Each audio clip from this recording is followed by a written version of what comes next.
Hello everybody, welcome back to Jeff's Computer Servers on YouTube. I'm going to be showing you guys today on how to install Hyper-V Manager on your system.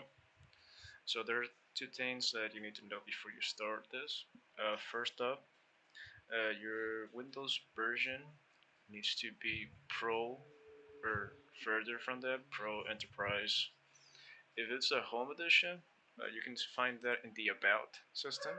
It will be right here, the Edition version minus Enterprise.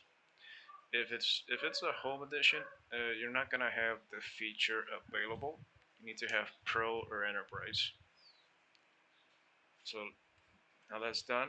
So once we do this, in my case, I'm gonna be doing like an additional step.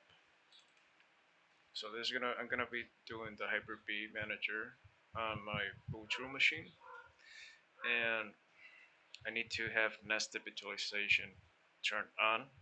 In my case, so I already have that turned on with using the Hyper-V command to set it to enable using this command. So in your case, if you're trying to do this on a fixable machine, you need to go into the BIOS and see if you have visualization turned on. If it's not turned on, then it's not going to work. You need to turn that on, and then you can actually start the system up. So let's just go to the virtual machine. And just connect to it. Okay, there it is. Let's sign in.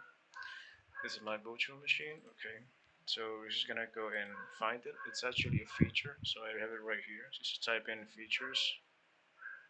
You see, I'm gonna click this one. Now it's just gonna find Hyper-V. It's gonna be right here. For this, you just click Hyper-V. It's gonna select everything. Just click OK.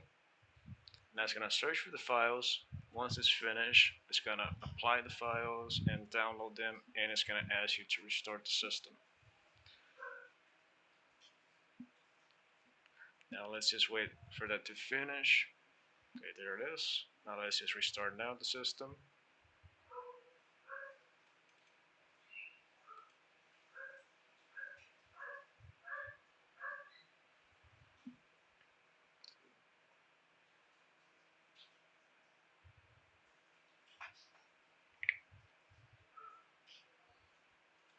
Okay, there you can see that it's already been installed, the feature. Now it should already start to pop up right now into the Windows. Log in. Okay, there it is. I have no password, so it's just gonna log in automatically. And there we go. We're logged in. Now let's go back to the search bar. Let's type Hyper-V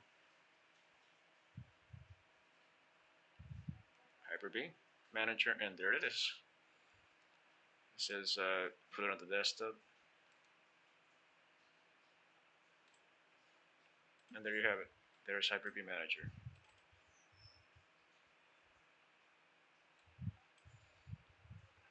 Oops.